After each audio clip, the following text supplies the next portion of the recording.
India Russia ബന്ധത്തെ ബഹുമാനിക്കുന്നുവെന്നും കൂടുതൽ ശക്തമായ ബന്ധം ഞങ്ങൾ ആഗ്രഹിക്കുന്നുവെന്നും റഷ്യയോട് പാകിസ്ഥാൻ പ്രധാനമന്ത്രി ഷെഹ്ബാസ് ഷെരീഫ്.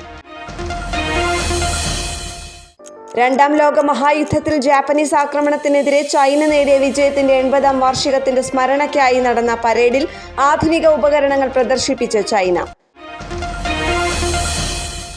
ഡൽഹി NCRൽ കനത്ത മഴ, സ്കൂളുകൾക്ക് അവധി, വെള്ളപ്പൊക്ക മുന്നറിയിപ്പ്, NDRF ടീമുകളെ വിന്യസിച്ചു. ഡൽഹിയിലെ യശോഭൂമിയിൽ നടക്കുന്ന സെമിക്കോൺ ഇന്ത്യ പ്രദർശനം 2025 പങ്കെടുത്ത പ്രധാനമന്ത്രി നരേന്ദ്രമോദി. ഇന്ന് 6 ജില്ലകളിൽ യെല്ലോ അലർട്ട്. തൃശൂർ, മലപ്പുറം, കോഴിക്കോട്, വയനാട്, കണ്ണൂർ, കാസർഗോഡ് ജില്ലകളിലാണ് യെല്ലോ അലർട്ട്.